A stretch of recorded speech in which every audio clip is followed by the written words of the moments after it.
Olá pessoal, tudo bem? Eu espero que todos vocês estejam bem. Hoje nós vamos fazer a análise do crime do professor de matemática. Eu vou falar um pouquinho da história para quem não conseguiu entender, mas antes de mais nada eu pedi epifania e estranhamento. Eu quero que você pegue o seu caderno. Se você já fez, eu quero que você faça acréscimos aos seus registros, porque sempre há acréscimos. Se você não fez, vá pausando o vídeo e vá acrescentando, vá escrevendo no seu caderno. Essas análises, elas são muito importantes porque vocês serão avaliados posteriormente, tá? Tem que ter registro no caderno, senão não adianta. Bom, a história de um homem que é identificado como professor de matemática, ele acha o cão morto e ele vai enterrar esse cão desconhecido. Então, ele acha um cão morto em qualquer lugar e fala, vou enterrar. Só que ele não vai enterrar assim, ele vai enterrar para encobrir um crime que ele cometeu. Ele vai enterrar aquele cão para tentar se perdoar. Tá? Matematicamente falando, ele faz uma boa ação para suprir a má ação. E que má ação foi essa? Ele teve que se mudar de cidade com a sua família e ele não pôde levar o seu cãozinho, José. Então, ele abandona o José. Ele deixa o José aí, a Deus dará. A gente não tem muitas informações.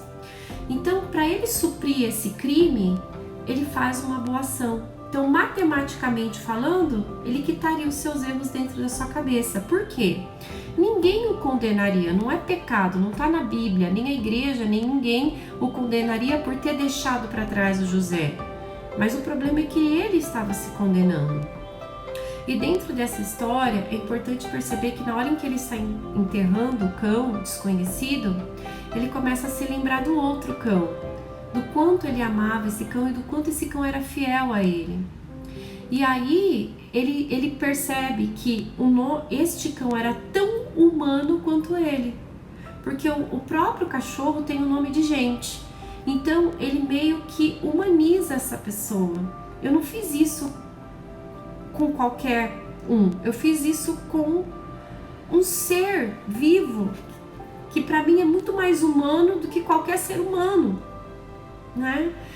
E aí a gente tem uma questão bem interessante, que é por que professor de matemática, né? Porque ele quer suprir pela lógica um erro com um acerto, né? E a gente tem aí uma questão bem interessante, porque vamos falar de estranhamentos, né? Primeiro, não há um estranhamento do mundo em relação a ele, porque ele fala, ninguém acha que isso seria um erro, ninguém acha que isso seria um crime, mas eu acho. Então existe um estranhamento interno. Ele se estranha como ser humano, né?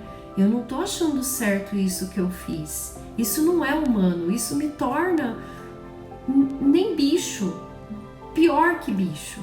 Então, existe um estranhamento dele com ele em relação ao ato de ter abandonado o cão, de ter abandonado esse cão, né? E aí, pessoal, o que acontece?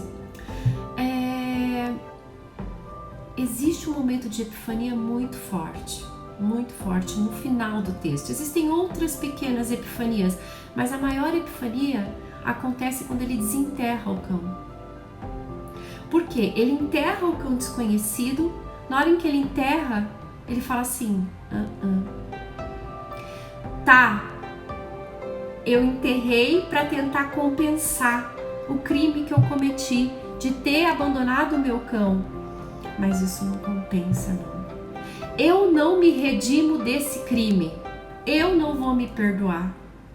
Porque se o mundo me perdoa, se a igreja, as pessoas, até minha família pediu para eu deixar o cão, porque não daria para eu levar esse cão para essa mudança, para esse outro lugar, eu não me perdoo, eu não me redimo. Aí, esse momento de epifania acontece, aí ele passa a desenterrar o cão, porque ele fala, eu não vou compensar com um ato bom o crime que eu cometi. Aí ele passa a desenterrar. o cão que foi abandonado por alguém e morto. Então veja, o momento de epifania maior acontece quando ele tem esse estalo de falar: não, eu não me perdoo, não, eu não vou suprir por um ato generoso, eu não vou conseguir suprir aquilo que eu fiz. Ele passa a desenterrar. E aí ele volta para sua família com a culpa antiga, né, do crime que ele cometeu, porque ele resolve não se perdoar. Ele, por mais que ele tente, ele não consegue.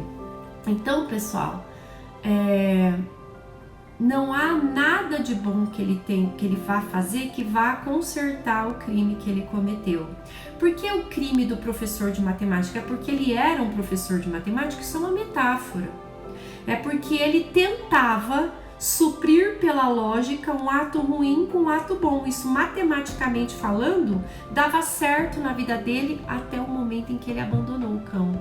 Quando ele abandonou o cão, essa lógica de tentar suprir com um ato bom uma coisa ruim não rolou. Por quê?